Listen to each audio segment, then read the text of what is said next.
Lola's knee is worsening, and we're starting to lose the window of opportunity of fixing it before it's a complete tear. I'm in a total state of denial. Some days I think it's better, and then all of a sudden it's so not better. And I just am getting a full appreciation for what a client goes through trying to make this decision on such an extensive surgery. When to do it, what procedure. There's just so many questions to ask, and it's hard. We're going to take some pictures of her knee today, kind of try and get an idea of how much swelling is in there, which is an indication of the damage to the cruciate.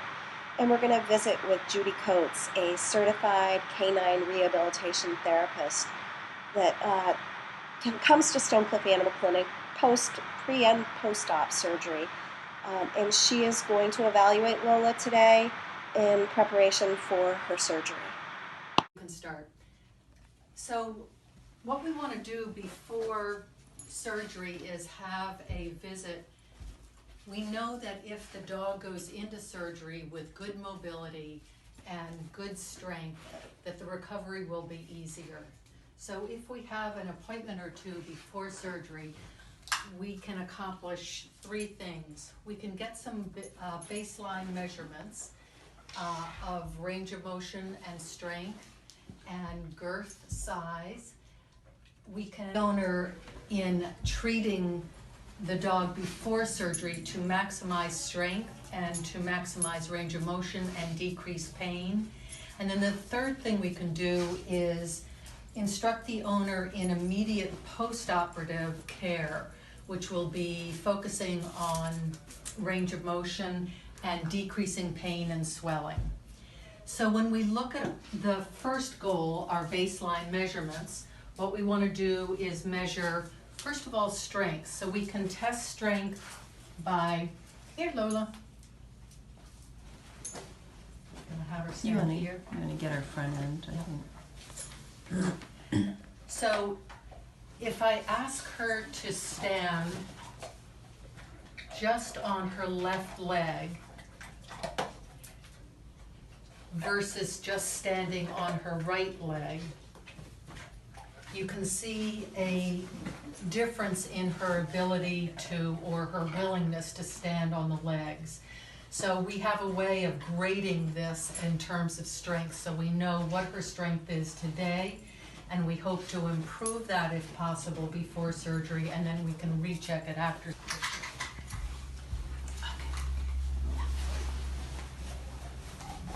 So the other thing we want to do is check for her range of motion in her knee, and we have this measuring tool so we can get a baseline there. So if we look at her ability to bend her knee,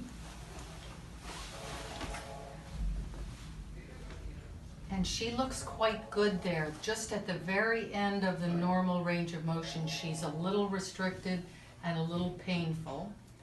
But I can line this up with specific landmarks and get my baseline measurement there. And you can see at the end she was a little uncomfortable. And then we can do the same for straightening the knee. Good girl.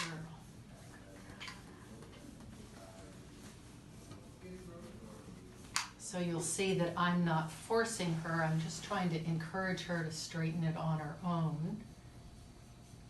And that range of motion looks quite good. So again, we can get our baseline measurement.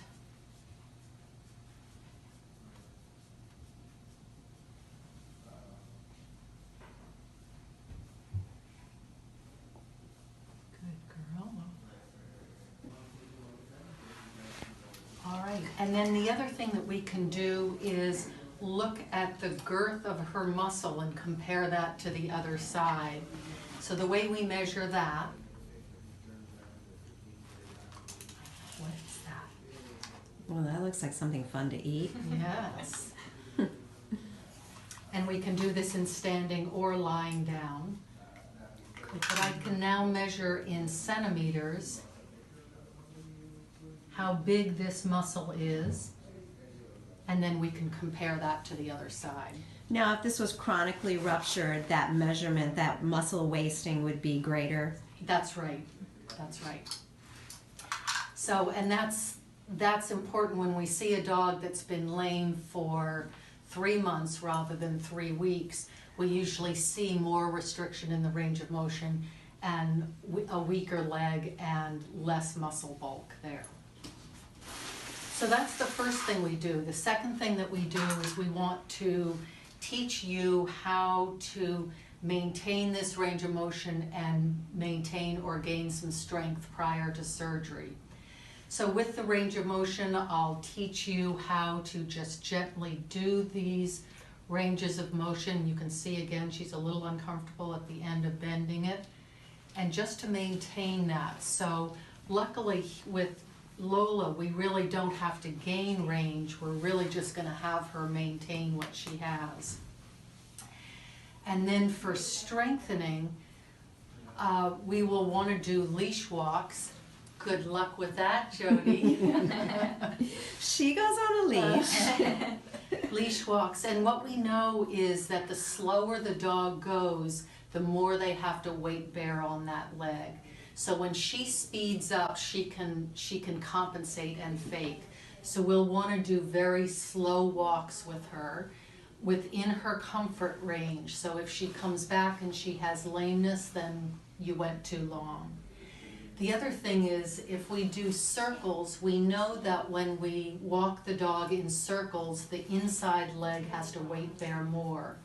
So in Lola's case, because it's a left leg, we'll walk in large counterclockwise circles as part of her normal walk that we take her on, just to increase that weight bearing there a little more.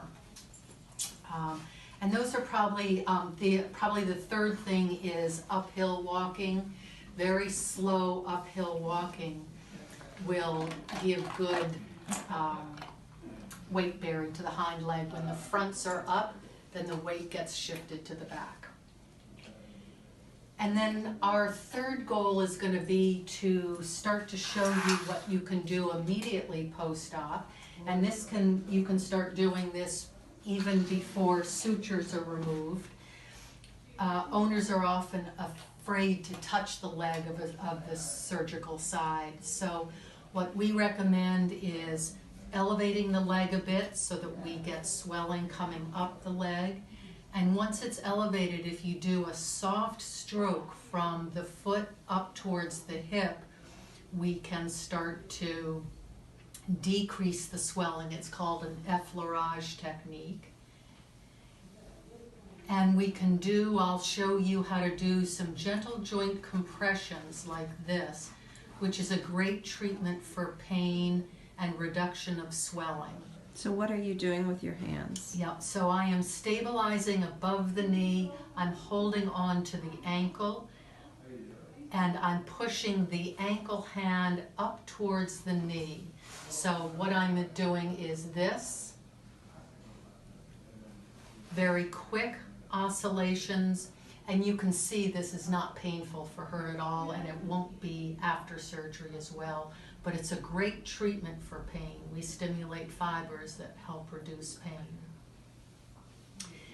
Then when I see you at suture removal, I can be teaching you more techniques to do that are appropriate for that time.